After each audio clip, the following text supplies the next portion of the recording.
Oh, I'm asking inside the thing so they can tell me. Oh, okay. I didn't get. Yeah, and somebody says I'm loving psychic witch. I actually really have enjoyed that myself. It's a Oh, remarkable book. I thank don't you. read that many books a year, but that was one I chose to. Thank you. I appreciate that. Um, I think it's a big part of the community that people don't realize the tie between them. Because I started out in the psychic field Mm, mostly myself as a worker. Hmm?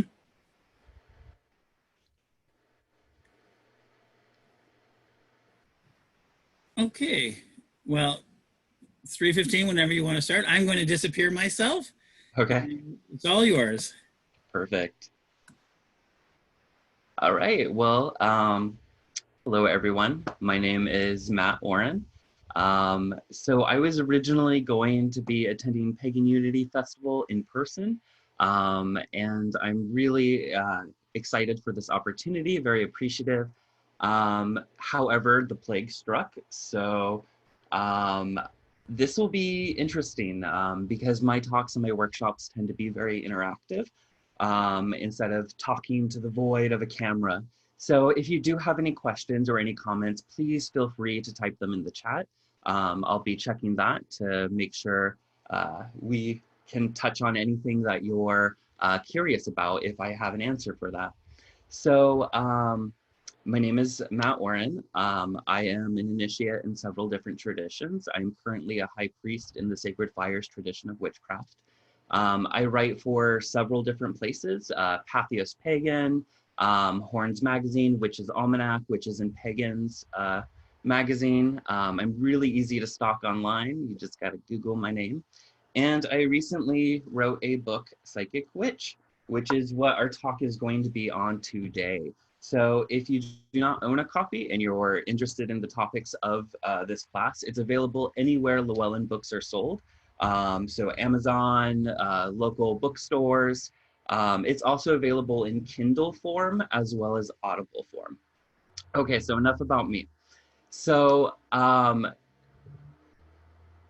we are going to talk about the premise of the book, which is this idea of the intersection between psychic ability and magic. So early occultists put a strong emphasis on the powers of the mind, something that has been not necessarily lost, but it hasn't really been a focus for the last couple decades, at least in occultism, particularly within the witchcraft communities. Doreen Valiente was a strong proponent of the powers of witchcraft really being in someone's mind. She talks about this at length in her book, Natural Magic. Before that, we have Dion Fortune. Before that, we have Agrippa, which pretty much is a cornerstone of the Western world of occultism. And then even before that, we have Hermetics that put this strong emphasis on the power of the mind and that the nature of the divine and the nature of reality is mental. As microcosms, as small fractals of the divine, we have that power to shape reality based on our mind. Um, so when I started witchcraft, I was a very, very young person, and I didn't really necessarily know what I was doing. So I saw the movie The Craft when I was a very small child, about like 7 or 8 years old. And, although it is fantasy, although it is, obviously Hollywood, it kind of stirred something in me. I was like, oh, what is this? I got to find out what this is and learn more. So that led me to Silver Ravenwolf. And my very first witchcraft practice involved her Teen Witch Kit, which, comes with very small items. So it comes with a fantastic little book that any young person can understand.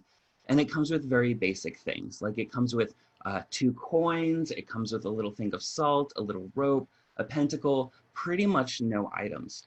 And I was able to perform magic and have a practice based on those few items.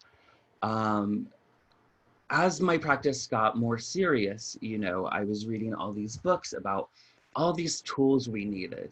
You know, you need to get the full altar set. You need to get, you know, these expensive robes and these expensive tools and ingredients and herbs. And that can cost a lot of money. And not everyone is necessarily in the financial position to be able to afford those things. I've had many people tell me, and it sounds kind of funny, but they're completely serious, that they can't afford to be a witch. And I think that is sort of a result of kind of getting lost in the materialism of witchcraft. Like Agrippa, in the Agrippa quote that Doreen Valiente quotes in her book, Natural Magic, near the beginning, he's talking about how the magic isn't really in the things. It's not really in the herbs. It's not really in the tools. It's in the practitioner. And that is not to say that things do not have an inherent energy, that things do not have an inherent spirit. I am an animist myself. However, to reach out to those objects, to be able to connect with the spirit of, say, rue or mugwort, or, you know, to really start empowering your athame, you have to be able to access the inner skills to be able to reach out and to connect with that. Also, I am a firm believer that you do not need anything for witchcraft. That's why in my book, I have only, I think, 2 exercises out of the 93 exercises and spells that involve something, and they're super easy. It's like a tea light and just a wine glass. So, you know, I joked with my roommates because I recently moved here to California, and my roommates are all Llewellyn authors as well. And, you know, they thought I was joking, but I was telling them, I was like, you'd be amazed what I can do with a chime candle. Because it's not so much about the object. The objects are tools. So it's very much like tarot cards or runes or things of that nature. That is not the psychic ability. It's a tool that is accessing psychic ability. And tools are meant to make things easier. They're not meant to be the crutch or the thing that has the power. The power is in you. So when approaching writing my book, there were a lot of kind of inner mental exercises that I would do with myself. So I would ask myself questions like, well, what would happen if I was lost at sea? What would happen if I was stranded in the desert? What would happen if I suddenly became completely paralyzed? You know, how would I do magic? How would I still be able to, you know, alter my reality in a traditional witchcraft manner without these objects or without these mobility issues? So that led me on a search for trying to discover these sort of inner tools, these inner skills. So I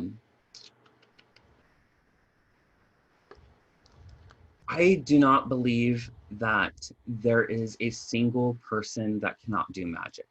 Just like I do not believe that anyone is unable to be psychic. So it's just a matter of how much time and effort and dedication into it. It's sort of like everyone can learn to play piano. That does not mean, you know, when you go to the piano that you're going to be, you know, this prodigy. You know, and some people are more naturally inclined musically or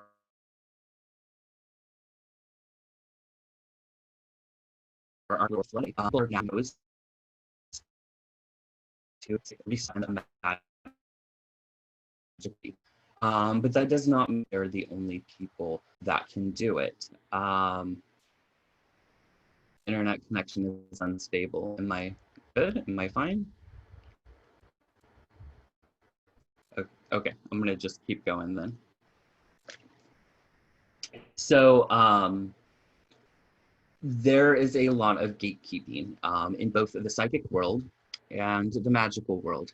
And gatekeeping is telling certain people that they do not have access to something, that they cannot learn something or participate in something. So there's a difference between gatekeeping and vetting. So, you know, we do want to make sure that the people that we invite into our communities, into our circles, into our covens, into our traditions are safe. You know, that they're not problematic. But I don't think anyone should be barred because of disability, because of finances, or because of some other preconceived notion. Sexuality is another one. And it seems sort of like duh on one level, but this is not the way that the craft has been in history. You know, there are certain older traditions that would not initiate someone if they had back problems, or if they were of a certain weight, or of a certain sexual orientation. So this is something that has changed over time. And I think, you know, I get why people can be really protective of witchcraft and who can enter, because I think witchcraft draws in people who are a little different, you know, people who are marginalized. As Devin says, you know, the island of misfit toys, right? So we're all people who are essentially unconventional in one way or another, even if it is just the things that we practice. And so we can become a little bit territorial when we see people kind of invading our space, that we feel, you know, it's something that's ours, something that is our little niche. And I think that's ridiculous, especially now. I think the world needs as many magical people as possible. Not just magical people, but magical people who are doing the inner work to cultivate positive change on a personal level, on a global level, and on a community level. So going back to my point from my tangent, psychic ability and magical ability are two sides of the same coin. So both are working with, for lack of a better word, what we would call subtle energy, right? So psychic ability is the perception of that subtle energetic energy and translating that as information. That is psychic ability. Magic, in my definition of the word, is the exact opposite. So it's all about taking energetic information and manipulating it to inform your outer or inner reality. So it's the same information, it's just a matter of whether you're using it for input or output. And you will find that as you strengthen your magic, it's very common for witches and magical folk that their psychic abilities start awakening. And I believe that the opposite is completely true, and that was one of the focuses and purposes of writing my book, is that psychic ability can immensely enhance your magical prowess, for lack of a better word.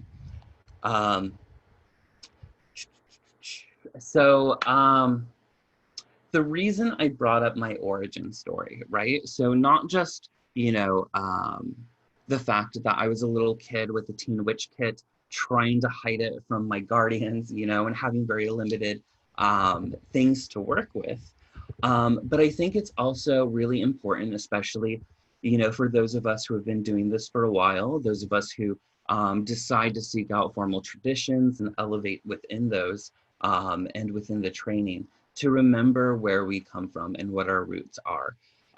And everyone comes to witchcraft in a different manner. And for a lot of us, it is media. It is Hollywood. It is pretty much, yeah, Hollywood. A lot of people have been, in the generation before me, were drawn by Harry Potter as well. You know, different things bring people to it. And it's not so much important about what someone's starting point is. What's important is how serious and how dedicated they are to enhancing and exploring and learning those things. So, you know, right now it's going back to the idea of gatekeeping and feeling like our community is a little bit invaded. We have what is termed insta witches, or sometimes it's called plastic witches or aesthetic witches. You know, it's this idea of witchcraft becoming somewhat trendy, and, you know, people focusing on the aesthetic and the materialism of it. And a lot of these people are outside of our pagan community. These are people who a lot of our pagan community has kind of shunned and kind of made fun of. But it's important for us to realize that these are seekers. These are people who are genuinely interested in magic. They just may not have the right resources for it or know where to look to learn that information. So that's my preaching on, you know, gatekeeping. I think gatekeeping is going to kill the craft. And I think if we do not start looking at these kids, for lack of a better word, who are seeking the craft outside of our community, we have a whole history and a whole wisdom and knowledge that is being threatened to be lost. Because a lot of these people don't know who Gerald Gardner was. A lot of these people don't know who Starhawk was. You know, they don't know where their practices come from.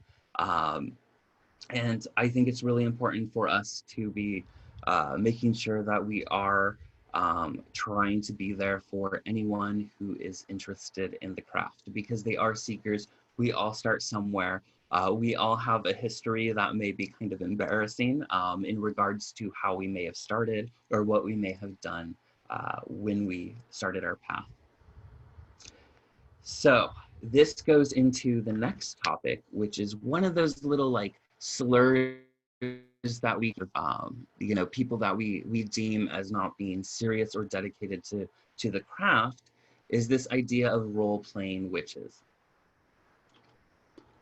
And it's this idea that, you know, and, you know, there are some people who are like this, that some people aren't interested in actually doing the work, actually dedicating time to go down the path of the witch, but rather are playing costume, dress up, playing an aesthetic. And on one point, I agree. On the second point, while I have never role-played myself, role players are some of the most serious, immersed, dedicated people I have ever seen. And there's sort of a key in the idea of role playing. So Lady Circe, who was an influential witch who passed a bit ago, but not too long ago, she has a quote, which I put in my book, which is, "If you would walk the witch's way, mind with care the child at play." So what does that mean? So for me, you know, that means observing children. So what are children like when they're playing? And the common theme that you see with children when they're playing is they're completely immersed in their imagination. They're completely engrossed. And this looks different for different people. For different children, you know, it may be dolls, it may be playing house, it may be playing army, it may be, you know, just it's engaging in their imagination in play. And a lot of this has to deal with the fact that up until about the age 7 or 8, children are primarily functioning in the alpha brainwave state. And the alpha brainwave state is the state of mind that is connected to imagination. So it's the state we engage with when we're daydreaming. It's the state we engage with when we're really engrossed in a book and we're seeing the images in our head. It's sort of being here, but not being here, if you know what I mean. And what's fascinating about that is in sociology and child development, it is around that same age, that 7 or 8 years old, where children start to enter into beta, which is what our normal consciousness is. But what happens in child development, sociologically, is that children become conscious of what is expected of them. They become conscious that people have opinions of them. They become conscious that they need to act or behave in a certain way, which I find very, very fascinating. What's even more fascinating about this is that the alpha brainwave state is connected to psychic ability, and it is also connected to magical ability.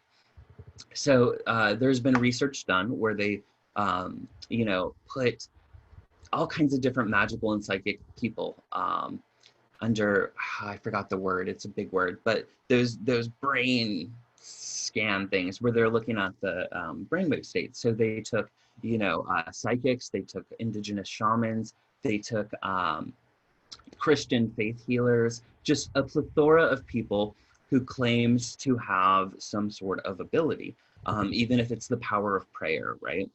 And the consistent result that they found was when the person was engaging in their act, when they were engaging in their psychic ability, in their healing, in their magic, they entered into the alpha brainwave state. So there is a connection between this idea of imagination and this idea of abilities that we have. What's particularly fascinating about that, which we should know is, predominantly pagan people here, is that witches, just like a lot of indigenous cultures, just like a lot of pagan cultures, have a strong connection with the earth. And connecting with the earth is a very important thing for us. And what's fascinating about that is there's something called the Schumann Resonance. So the Schumann Resonance essentially is an electromagnetic charge that kind of pulsates through our atmosphere. And, scientists that discovered it compare it to two things. One, they kind of compared it to heartbeat rhythms, right? But then as they studied it more, they were like, no, this is exactly like, the electrical charges within the human brain, and it cycles in a similar manner. So that cycle in hertz is exactly within the alpha brainwave state, which is, for me, completely fascinating. So it's almost like we are aligning to that sort of natural brainwave state that the earth as a living physical entity is engaged in. Any questions so far?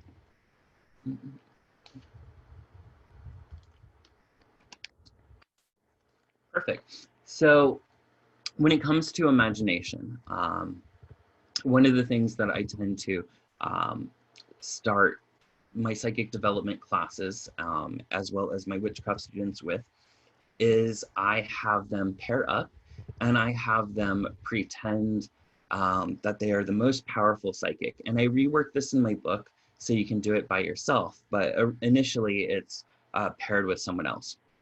So this idea is you pretend that you're psychic. So you pretend that you're the most powerful psychic, that you're all-knowing and all accurate, and anything you perceive is correct. And the key to this is to fully engage, fully pretend, but also to not get hung up on accuracy, right? Because we're just pretending, we're just playing. And what this does is it gives you a permission slip. It gives you a permission slip to override, that kind of itty bitty shitty committee in your head that's second guessing yourself, that's doubting yourself, that may feel silly. That same thing that is that alters children's brainwave states in development and shifts it to beta. We're giving ourselves a permission to override that and to just pretend. And what's interesting is, of course, not everything is accurate when engaging in this exercise, but people are amazed at how accurate they are at the end once they're able to talk to the person that they were just reading and telling them their life story. The other person will be like, they'll confirm a big majority of that. So a lot of it has to deal with engaging that imagination and getting out of our own way. So a common question that I get asked a lot is this idea of how do you discern whether something is your imagination or whether something is genuine psychic information? And the answer that I give people most of the time is that if you are purely engaging in your imagination, you are on the right track. That does not mean that it's psychic necessarily, but it means you're entering the right brainwave state that psychic ability occurs in. The way that you learn to discern, and there is no one size fits all for the discernment of psychic ability versus, we'll use the word fantasy instead of imagination, is through meditation. So through meditation, you learn who you are, you learn how your brain works, you learn what your symbols are, you learn, you know, you start to recognize what comes from you and what comes from somewhere else. I hope that makes sense. So psychic ability, traditionally, and a lot of that also, going back to the idea of discernment, a lot of that comes with experience, and it comes with, you know, just like meditation, learning yourself, learning how you work. And you start learning, you know, when something is a psychic hit and when it's, you know, perhaps a projection or perhaps, you know, a daydream of some sort that has no meaning. Excuse me, allergies. Really bad today. So meditation is something that really freaks people out, right? Or like people, a lot of my students will just start rolling their eyes when they hear that they have to do meditation. And I totally get that. You know, especially in our fast-paced stimulus world, meditation seems overwhelming. You know, I've met so many people that are like, oh, I can't clear my mind. And that is one of the biggest misconceptions of meditation, is that it's this practice of clearing your mind. It's not about clearing your mind, it's about learning how to clear your mind. So I often compare this to working out in a gym, right? So you don't, so every time your mind wanders, so let's say a simple meditation practice, like just focusing on your breath and trying to stay focused on one single thing. A lot of people get what is referred to as monkey mind. So they start getting distracted mentally. They start, you know, your mind starts wandering. You think about the grocery list. You think about that, you know, that tweet that really upset you. You know, your mind just starts wandering when it has nothing but itself to focus on. And the point of meditation is to recognize when your mind strays and to bring it back to focus. So I compare this to the gym as that being the weight that you're lifting. You don't automatically jump to 100 pounds to lift, right? You start small. If you do not have the capability to start with 100 pounds. And it's that process of learning how to build those internal muscles, learning how to build that inner focus, which is going to make you a more powerful psychic and a more powerful witch. So let's talk about ESP a little bit more. So ESP is usually the term in parapsychology that is used for psychic ability, and that's short for extrasensory perception. And I hate that term. I use it in my book, but I also explain in my book why I don't like it. And that's because it's misleading, and it can hurt people in their development of approaching psychic ability, because it's this idea that extrasensory perception is our physical senses extended, right? So sight becomes extended to clairvoyance, hearing becomes extended to clairaudience, and so on and so forth. And it's actually, in my opinion, the exact opposite way. It's putting the cart before the horse. Our psychic senses are our natural senses, and our physical senses are the extension of that. It's the crystallization of that. And so what I mean by that is, if you look, regardless of which paradigm you follow in regards to whether there's reincarnation, whether there's not reincarnation. Being embodied is a blip in time in regards to our existence. So before we are incarnated, we are spirit. While we are incarnated, we're spirit with a body. And then after we're incarnated, we're spirit again. And whether we repeat that or not is, kind of personal belief and personal gnosis. But we do have senses before we come in. That's why a lot of mediumship utilizes the psychic senses, because it's using the senses of spirit to communicate with the senses of spirit. So understanding that everyone has these psychic abilities, everyone has these clairs, like clairvoyance, clairtendency, clairaudience, clairgustance, clairalience. Everyone has these abilities, is really important to understand. And everyone isn't, a lot of psychics I've met have this sort of idea of being only able to do one thing.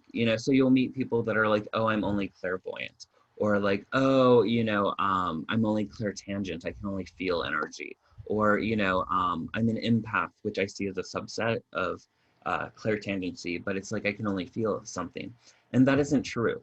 So you are going to be naturally predisposed to a certain sense.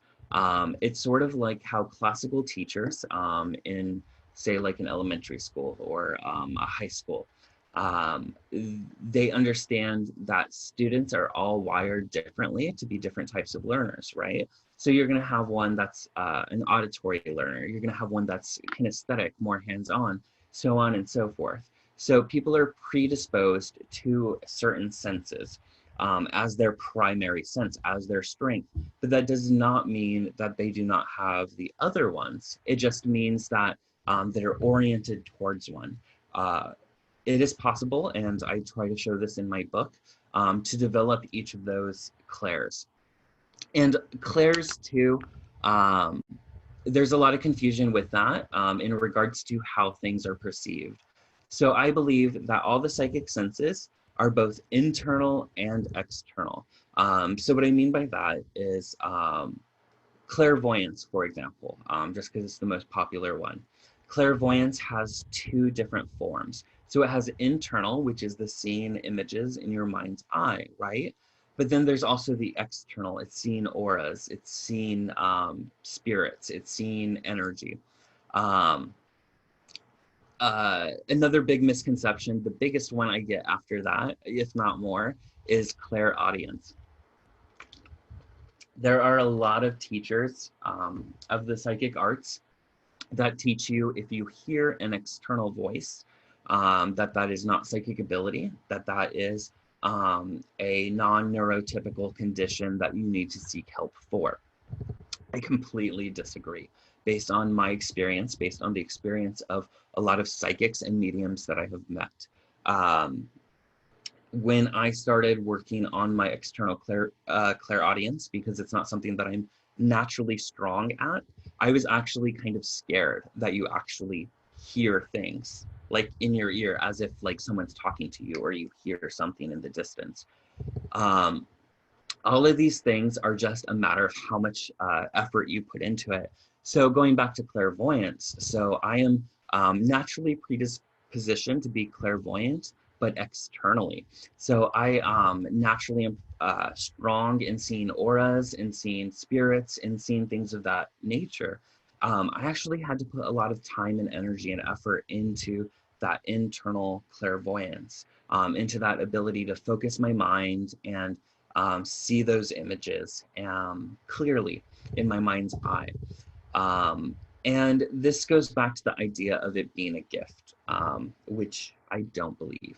I had a client many years ago when I was a professional reader in Salem that kept talking about my gift. Oh, your gift. And, on one level, I get that it's a misconception, but on the other level, it dismisses all the work and effort that is put into psychic development and becoming strong in that sense. you know, so I kept trying to tell her, you know, like, no, this is like something anyone can do. This is our birthright, because these are our senses of spirit. And she's like, no, no, no. So I was like, yes, yes, yes, come to my workshop. I invited her to come to my workshop, which was the psychic development one. And in my psychic development workshops, I try to never end a class until people have proven to themselves without any doubt that they can engage in psychic ability. So I did this class, and she left, and she had a good experience. And she is now a professional psychic. You know, so she has come to realize that, you know, it's not something that only certain people are born with. Like I was saying earlier, some people are born naturally strong in that area, naturally gifted in some sense, but that doesn't mean that it's a gift that only certain people can have. Just like some people who are not me are naturally inclined to athletic ability. They're naturally inclined to art. But to say that something is completely natural, that something's completely hereditary, it's something that you either have or you don't have, often becomes very lazy. And I tend to find a lot of psychics that operate in this way, as well as a lot of witches who operate in this way, tend to become very, very lazy in the work that they put in enhancing their skill with precision. So going back to my main point, it is my belief that since psychic ability and magical ability are interacting with the same energy in different manners, by strengthening your ability to be psychic, by being able to strengthen how you perceive energy, you can reverse engineer that process to make your magic stronger. And when I say magic, I mean this in multiple levels. So on one level, it goes back to that mental magic that I was talking about, that magic without tools. On a level after that, it's traditional spellcraft. So when you are doing a spell, you know, where you're casting a circle, like physically in the room, and you're lighting your candles and you're gathering your supplies and doing the working, psychic ability can enhance that when it's reverse engineered, as well as it can be used, and I showed this at the end of my book, it can be used as a substitution of in between. So what I mean by that is once you have psychic ability mastered to a certain degree, if you are working on something and you say you're missing an ingredient, you're missing an item, say you don't have mandrake, like real mandrake, but the working that you do requires it, you have the ability to reach out to the spirit of mandrake and bring it into the working. So how can it enhance, before we go into the mental magic, let's talk about how it can enhance traditional spellcraft. So, because that's going to tie into doing it without traditional, without the things. So what I mean by this is engaging each of the clairs, and each of the clairs are different senses. So let's say that I'm doing a love spell, not targeted at someone, because that gets into ethics, which is a personal thing. But let's say I'm doing a spell to bring in more love for me, right? So I have a pink candle and I light it and I'm doing my thing. So what I do then is I project the image of flowers blossoming, like roses, something that I associate with love. I then, you know, I'll trigger a scent that I associate with love. I'll trigger a sound that I associate with love. And I immerse myself with all of that energy to be infused into the working. I hope that makes sense. If it doesn't, I have a lovely book right here that hopefully explains it a lot clearer. But this goes back into the idea of doing that mental magic, right? That magic that requires no items at all. So one of the things that I see a lot in witchcraft, which is the other, the flip side of, you know, being too dependent on tools and stuff, is, you have people that say, oh, it's all intention. None of it matters because it's all your intent. And I hate the word intent as a magician, as an occultist, as a witch. And I'll explain why. And it has a lot to do with semantics and how I differentiate words. Intention doesn't really mean a lot. It means you intend to do something, right? You could intend to cross the street all day. That doesn't mean you're going to cross the street all day. And the difference between crossing the street and not crossing the street and intent is, it's a good start because it gets you kind of like, oh, I intend to do this thing, right? It's a starting point.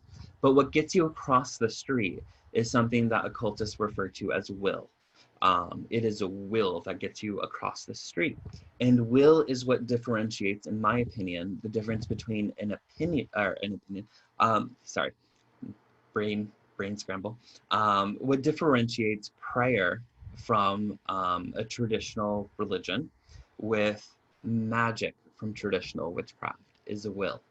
And will has to do with being completely unwavering in your conviction that it will happen. So I see prayers petitioning and something higher than yourself. And that doesn't mean that witches don't do it, but we do it in a different way. And that's what I'm going to try to explain. With prayer, we are asking something to create change for us. And it's very passive, right? So it's very much like Jesus take the wheel kind of a thing, right? For lack of a better way to explain it. You are putting it in the hands of something greater than you, and you're being receptive to whether it happens or whether it doesn't happen. There's a strong passivity with it. There's a lot of pleading, there's a lot of intenting, but in the end, you do not have the power in that process. Magic, on the other hand, is taking the steering wheel and refusing anything other than the result that you desire. And that is the key to all of this. That does not mean that deities cannot be petitioned, or spirits cannot be petitioned and allied and worked with. But the difference is the witch is sovereign. So it's not, what differentiates prayer versus magic and spell is that we are not giving it up to the hands of something else higher than us. We are asking for their assistance in helping us use our will to manifest it. Where am I going with this tirade? So magic, okay, I know where I'm going. So magic can be done without anything physical. And part of that is engaging the imagination. Part of that is visualizing. But visualization is not enough. Intending something is not enough. Willpower is the key. Infusing it with willpower, infusing it with ingredients. So our classical definitions of magic, our first one comes from Aleister Crowley. So Aleister Crowley talks about magic as a science and an art. Dion Fortune uses his definition and then alters it a little bit to be more about consciousness. But it is a science and an art. So a science is in reference to so it's not science in so much like an experiment, right? So science is used in a way such as like the yoga sciences. It's all about a method, a technique. It is the thing that makes the thing happen, so to speak. It's like the formula that works. And then the art is that personalizing it, right? So it's that idea of using things that evoke part of your soul to personalize it and give it more power. I have a question. Do you think this one? Yes, okay. So this question, do you think this also exemplifies why magic alone is often not enough? Why you need concrete action to pair with the magic? In example, do a spell for money, you need to do something to make it. Yes. Okay. So part of the science that I'm talking about is I use the reality model laid out by classical Western occultism. So I mean like Hermetics, Theosophy, Rosicrucianism, and a lot of that has to deal with the 7 planes of reality and the 7 layers of the aura. And this is something that has been kind of watered down over the years, and then with a lot of New Age influence, a lot of, for lack of a better word, bullshit has been thrown in there as well, muddying it even more. But each plane, we exist in each plane of reality. We are a multidimensional being, right? So we have 7 energetic bodies, and one of them includes the physical, like we are a physical entity. And each one relates to a different energy and a different trait. For example, something that we see in occultism, just like how like New Age has watered some of the stuff down and muddied it, something we see in occultism is the word astral thrown around a lot, right? And etheric, when they may not even necessarily be meaning those terms, and it kind of becomes this kind of vague catch-all thing. But the astral refers to a specific thing. It refers to a specific field of your body as well as plane of reality. It is the part of you that exists in that plane of reality, because the planes of reality are not like linear, concrete, different places. It's all here, right? It's all overlapping. It's simultaneous. Like, it's that idea that the other world is not out there. It's here. The other world is here. It's just a matter of what occultists refer to as the veil, which comes from the concept of the veil of Isis. Isis being, in this sense, a reference to Isis as the great goddess, as being nature and reality itself. So the veil is the thing that separates the physical from the non-physical world. I'm getting all tangenty. Sorry, I geek out on this stuff, which is why I wrote a book. Okay, going back to my point. When you are casting magic, you can infuse it with each of these steps, and that is part of the science. And a lot of traditional spell crafting, if you look at these old witchcraft books, particularly, British traditional witchcraft and stuff of that nature, the ritual outline that they give you actually falls into alignment with these different areas of the energetic body and these different planes of reality. So what happens is we, in all magic, what I try to put emphasis by the end of my book, like the point that I build up to, is the idea of moving your intent, right? So moving your intent from the physical through all of those layers to the divine, and then allowing it to come back. And there's a process for all of that. They involve different steps. And that last step is action. Physical action, something needs to be anchored into the physical realm for it to manifest. So one of my teachers, Lori Cabot, one of the things that she would teach is that, you can do love spells all day, but if you're just going to stay in your living room, it's most likely not going to come to you. So this is a little bit different now with the age of, the internet and online dating and stuff like that. But, she was like, Prince Charming is not going to just bust through your wall. You have to put yourself in those situations, because magic seeks out the path of least resistance. So the more we can open and clear the way for that magic to manifest, the stronger and the faster it's going to occur. And there are specific steps, moving through the different energetic bodies, because that's how we're tied into the plane. So if we can tune into these energetic bodies, utilize it for manifestation, we can directly manipulate the planes of reality and make it much stronger, and action is definitely a big part of that. So it's not just about visualizing. So one of the things that I got asked a lot when my book first came out, and I had podcasters, asking me questions about it.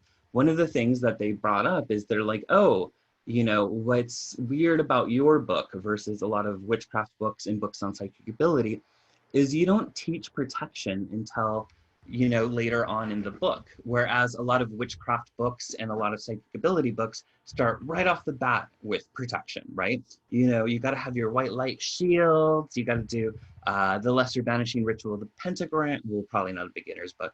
But the reason that I intentionally don't do that is because I think that can actually do more harm for the student in the long run than good. And what I mean by that is not that there's anything dangerous with like imagining white light shields right off the bat, right? What happens is a lot of times when we start on our path of learning occultism, we go through things that seem basic, things that seem foundational, and we feel like we've mastered it, and we don't go back and revisit it with the new skills that we have. So I wanted to ensure that people understood how to manipulate energy with visualization before they start just visualizing it. Because it's been my experience, a lot of people that I've come across, both psychics and witches, who utilize, you know, just this idea of imagining something with intent, that they later find that they have problems with protection and they can't understand why. And a lot of that is because they didn't go back to put the work into that basic foundational skill to really empower those shields and empower those wards. I hope that makes sense.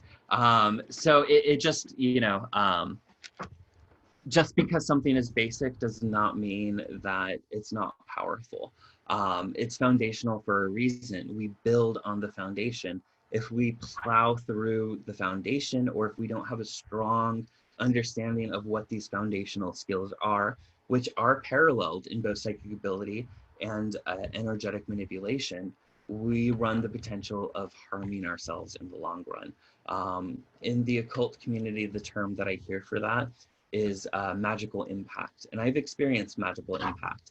And magical impact is when you are working with energy that is beyond your skill level. And it feels like an impact from a car, right? So it feels like that whiplash, and it feels like the flu. It's a horrible thing. And essentially what it is it's your energetic pathways are being fried because it's too much, more than you can handle, which is why we go into grounding and we learn like, well, what is the intent of grounding and where does this word come from and things of that nature. So we can handle energy in a proper manner that is not going to harm us in the long run. Any questions?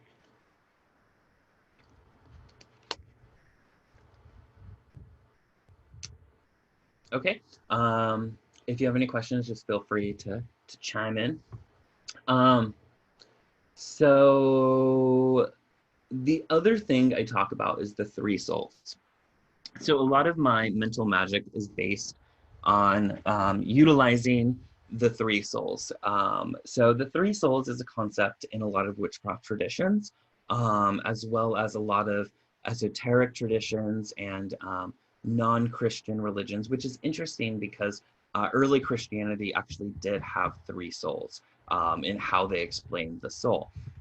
So the three souls is not about dividing ourselves, right? It's about recognizing the different parts of ourselves so that we can work with those and work through them. So there's the middle self, which is like this dude here talking, thinking, communicating. It's our identity. And I try to avoid the word ego because in spirituality, ego has gotten a weird definition, whereas ego originally is just your concept of self from a psychological point of view. It's how you feel about yourself, how you think about yourself. It is what gives you identity. It's what keeps you from being like, I am one with everything and walking in front of a car, you know, because you don't see any difference between you and that car. It's what is able to think about the past, think about the future, to plan, to strategize, things of that nature. Then we have what is called the lower self. So the lower self is our physical body. So you can think of the middle self as mind. The physical body is the lower self. It's physical body and it's emotional body. It is the part of us that is animal, right? So it's that physical animal in us. It is the part of us that is childlike, sort of like how animal consciousness and child consciousness, there's a lot of parallels in that, because the middle self is not as developed. The middle or the lower self in certain traditions, like certain branches of the Victor Anderson fairy tradition, refer to the lower self as the sticky one. So it has this connotation that it's completely sticky, and it's completely like absorbing energy around it, particularly emotional energy, because it's also the emotional body. So a lot of people who say that they're empaths are very lower self oriented.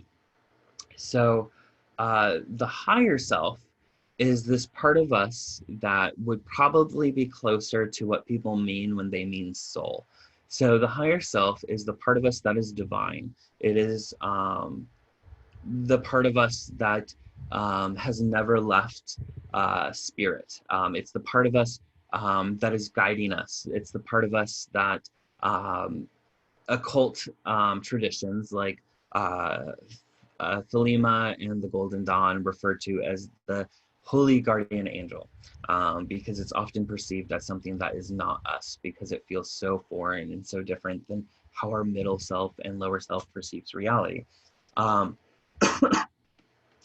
The higher self is outside of time and space. It is outside of the middle self's recognition of things being separate, of us being different from one another, us being different than source. It just is.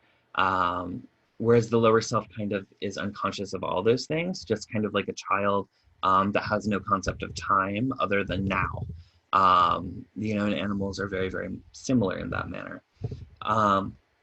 So why are these things important? So why is looking at us, and in a watered down new age way to look at it would be mind, body, soul, right?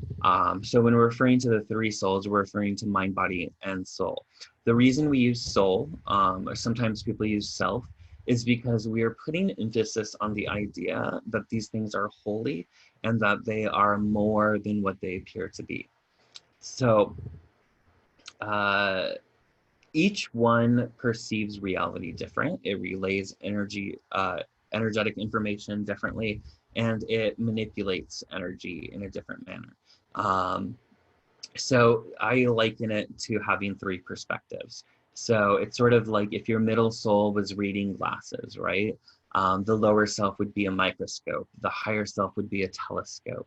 It doesn't mean that any of those are wrong. It's just different layers of reality that you're working in. And each one is just as important as the next. And this goes into intuition and psychic ability. So a lot of people interchange the two, and I don't. For me, intuition is the lower self conveying information to the middle self. And psychic ability is the higher self conveying information to the middle self. So what I mean by that is the lower self, like I said, it's sticky, right? So it's constantly like looking for information. And that's the animal part of ourselves. And it's operating usually on a subconscious level, but it's picking up all these clues about our environment and about other people. And they're all based on external stimuli. But the thing is it's being processed subconsciously. And because of that, we may not understand why we're getting the end result of that information. So we may not know why we just feel a certain way about someone, or feel that something is the right thing or the wrong thing. A lot of it, my definition of intuition is it's based on those environmental factors. So if anyone has seen BBC's Sherlock, like that is a perfect example of it. So Sherlock's completely scanning his environment, and because he's sort of like this savant, right? So he'd be like, oh, scuffed shoe and mark on his watch and like his left eyebrow twitches. And it's all these like really fast things that he's able to process. And the difference between like how his character as a character operates and how we operate is that he's conscious of that process. So intuition is often felt as emotions or as a bodily sensation. So like a gut feeling or, just, empathically feeling a certain way about something. Psychic ability, on the other hand, is the higher self talking to the middle self. And these are the things that have nothing to do with our external environment. So these are things that cannot be known by any other means. This is like names and dates, it's predictions, it's things that are being brought to you from something tapped in to a larger consciousness and a larger perspective than we operate on the middle and the lower self level. Am I losing people? I hope that's clear. And again, don't be shy. Feel free to chime in with comments because I kind of tangent a lot. Okay, would the Father, the Son, and the Holy Ghost be the Catholic representation of the three souls? So it depends on who you ask and in which way you are relating it to. So a fantastic book that I recommend, aside from mine, on this topic, if you want to explore it more, is The Three Rays of Witchcraft by Christopher Penczak, who is also a presenter here.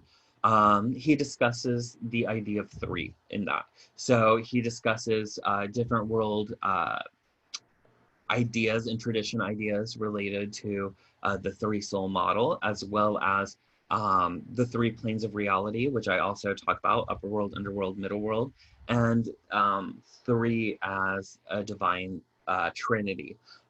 So Father, Son, Holy Ghost is one of those. Mother, Maiden, Crone is another one of those. Shiva, Vishnu, and the other one, I'm not Hindu, but the AUM is another one. EAO, if you're a ceremonial magician. It is, yeah, I mean, it's just, it wouldn't be the three souls in regards to how we operate as a physical individual entity. But that does not mean that it is not a fractal of something larger in relation to divinity. I hope that makes sense. So it's 1:15. Any other questions about psychic ability, about magic, about anything that we covered?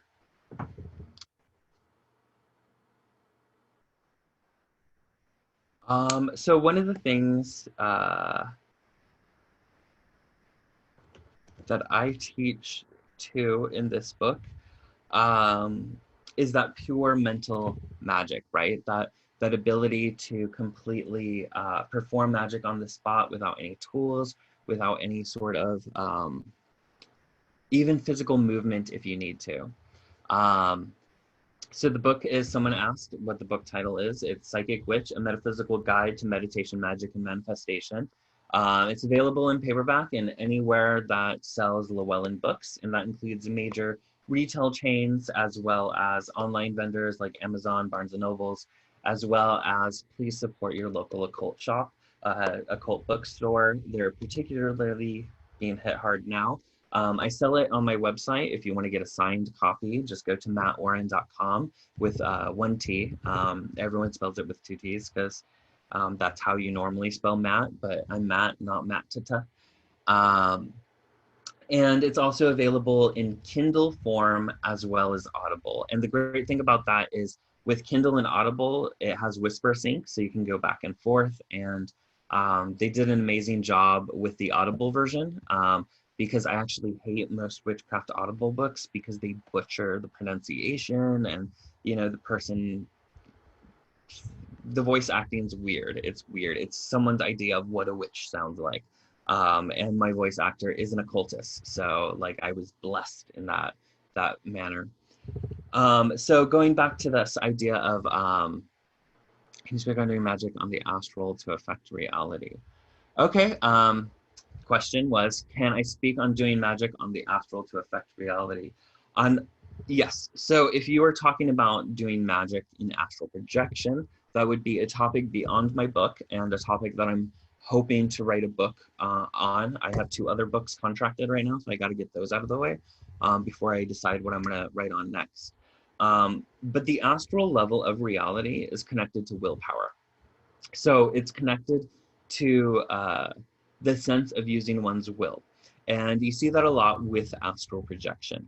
When you are astral projecting, and I don't mean lucid dreaming, I don't mean, journeying work inside, I mean palpable out of body, you are in another plane of reality working.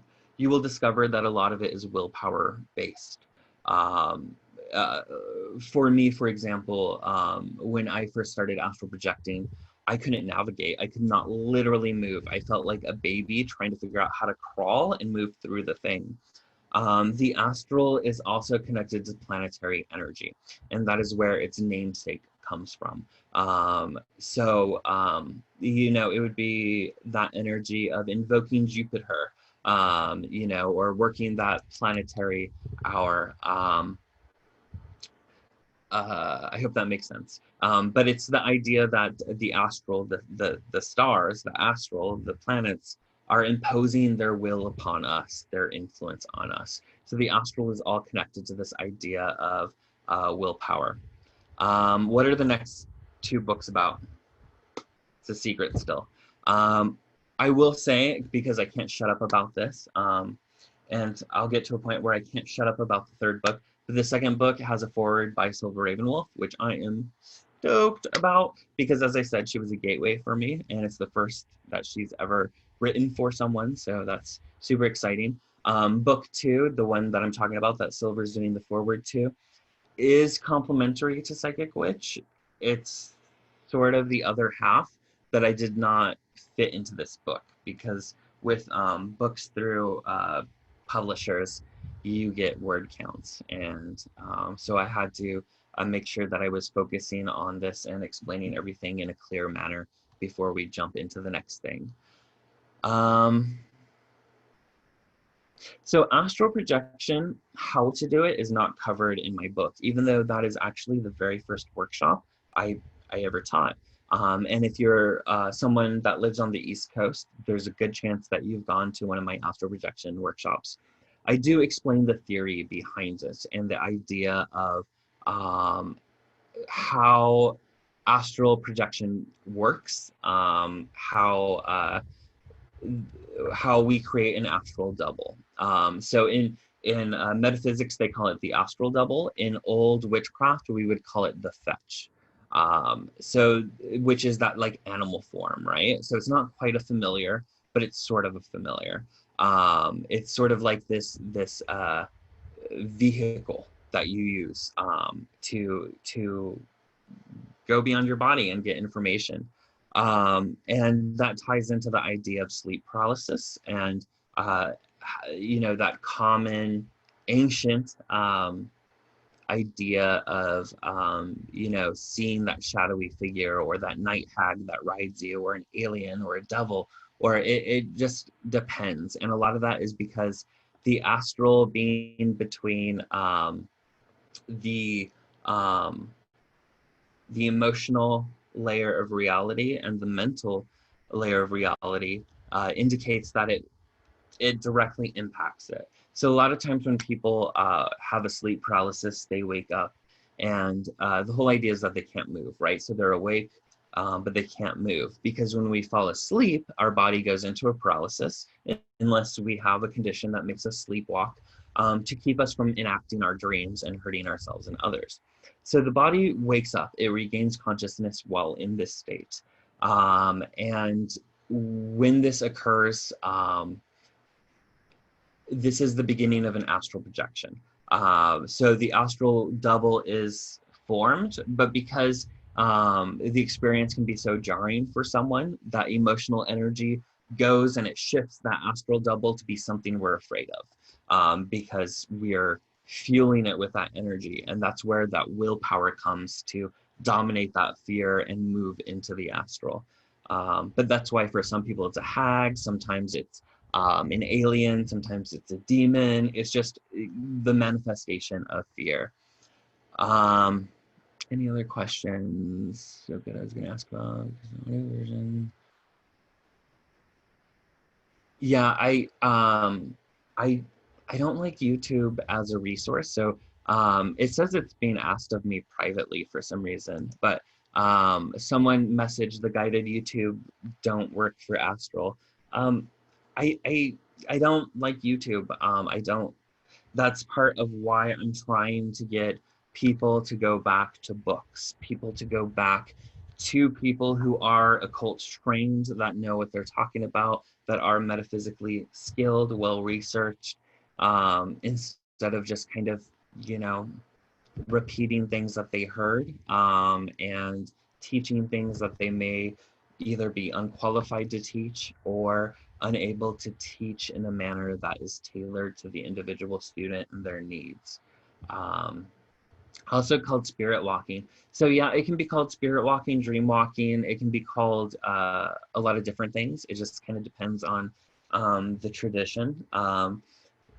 I usually group it into two forms, which is uh, when talking about actually leaving the body, I call it either etheric projection or astral projection. And etheric projection is that first out of the body. The etheric level of reality looks a lot like ours, but different. So things will be off a little bit because the etheric is all based on like energetic spaces based on the energy that has held form there. So when you leave your body the first time, you know, you'll see everything as it is, but then maybe you'll see the stove in the wrong spot or something of that nature, which means that something has held form and shape there long enough to imprint the etheric energy, which is in my book when talking about manifestation, like one of the biggest things you can do, especially if you are spell casting for something huge like a new house or something that is going to be big in your life, Marie Kondo the shit out of your life, because the etheric is the container of energy. And if you are looking to receive that manifestation in your life, you need a big open container to manifest that in.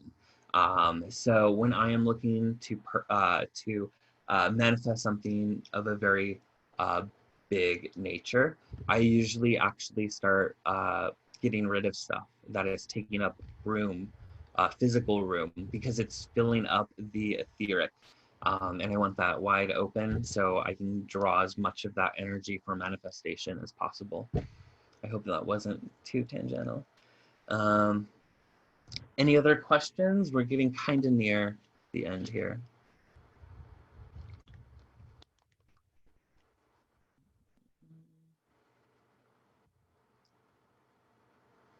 So spend money to make money. Yeah, so actually that is a thing. So one of the best books on magic I have ever read is Jason Miller's book, Financial Sorcery. And one of the things that is so powerful about that book is not just viewing money as an energy, but treating it as a spirit. Um, you know, and working with it as if it were a spirit, because it is. It's a spirit that we have, you know, whether it exists before us or whether we give it power, it is its own entity with its own sigils that we give like so much energy to that it can make or break our lives. And the whole idea in his book is he references that famous Bible passage by Jesus where he says, you cannot serve mammon and God. You can't serve them both. And mammon being the spirit of money. And, you know, Jason Miller's whole premise is, no, you don't serve mammon. You have mammon serve you. Anyways,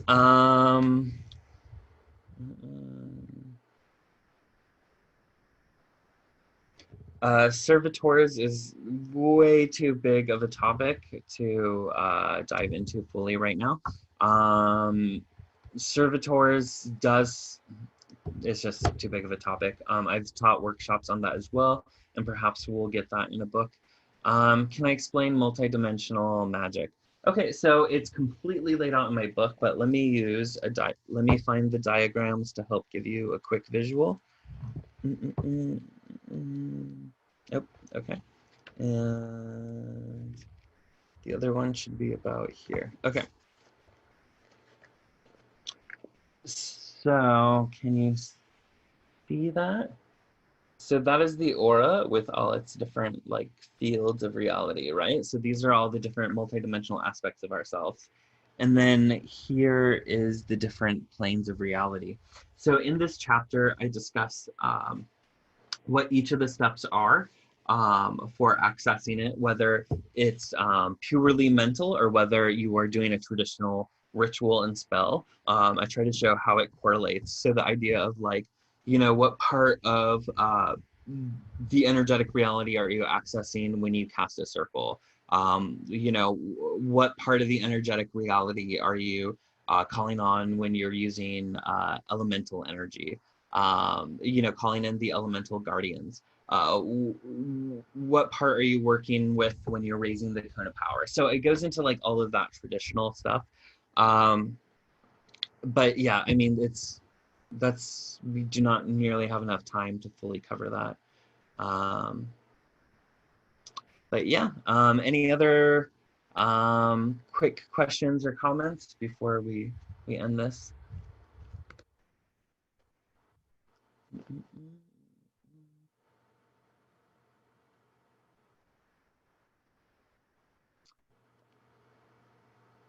Where else can we see you? So I don't really have any events lined up for the rest of the year.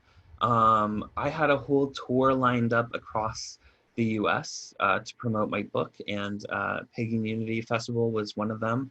And most of them have been canceled. So I believe, I would have to double check, but I believe that this is the very last talk that I'm giving that has been scheduled. I am starting a new podcast with Devin Hunter. You can look forward to New Aeon Radio. I have my Patheos blog. I'm on every social media. I'm going to try to be more active on YouTube because I feel like YouTube needs stronger voices than people who read one book and think they're experts. So anyways, thank you so much for everyone who attended. I hope this was informative. I hope you got something out of this. Like I said, I'm only kind of skimming the surface. So Psychic Witch, if you want to learn more, like I said, 93 exercises. And one of the things I set out to do when I wrote this book was because I was so frustrated with psychic books because they give like a few flimsy exercises and a lot of it is just, you know, things you're supposed to believe without experiencing them. So 93 exercises, everything's explained in more detail. Thank you so much, everyone, for coming, and happy weekend, and stay safe out